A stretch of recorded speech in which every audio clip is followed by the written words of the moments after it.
Bundan sonra hər bir şəxs artıq bilməlidir ki, yazdıqları şərhlərə görə, etdikləri hərəkətə görə, etdikləri çağırışlara görə, qeyri-əxlaqi hərəkətlərinə görə mütləq şəkildə cəza alacaqlar.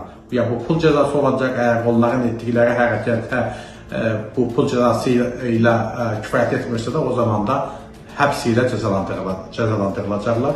İnzibati Xətalar Məcəlləsinə, o cümlədən informasiya, informasiyalaşdırma və informasiyanın mühafizəsi haqqında qanunlara dəyişiklik edilir. Sosial şəbəkələrdə cəmiyyətə qarşı hörmətsizlik, mənəvi dəyərlərə uyğun olmayan paylaşımlar və qeyri-etik çağırışların edilməsi ilə bağlı yeni cərimələr müəyyənləşdirilir. Parlamentin İnsan Hüquqları Komitəsinin üzvü Razi Nurullayev Xəzər Xəbərə detalları açıqlayıb. Bugün artıq İnzibati Xətalar Məcəlləsinə edilən dəyişiklik internet məkanlarında, sosial şəbəkələrdə bu cür əxlaqsız hərəkətlərə yol verdikləri zaman, ictimai mənəviyyata ziyan vuran ifadələr işlətdikləri zaman, bədənlərinin müxtəlif hissələrini göstərməklə, müxtəlif söyüşlər söyməklə, əxlaqsız hərəkətlər etməklə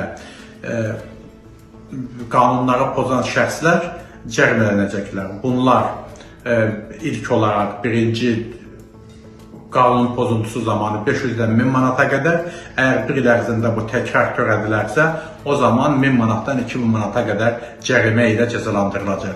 Əgər görülən tədbirlər kifayət etməyəcəksə, o zaman 1 aydan 2 aya qədər inzibati həbs cəzası da veriləcək, deyə millət vəkili bildirib.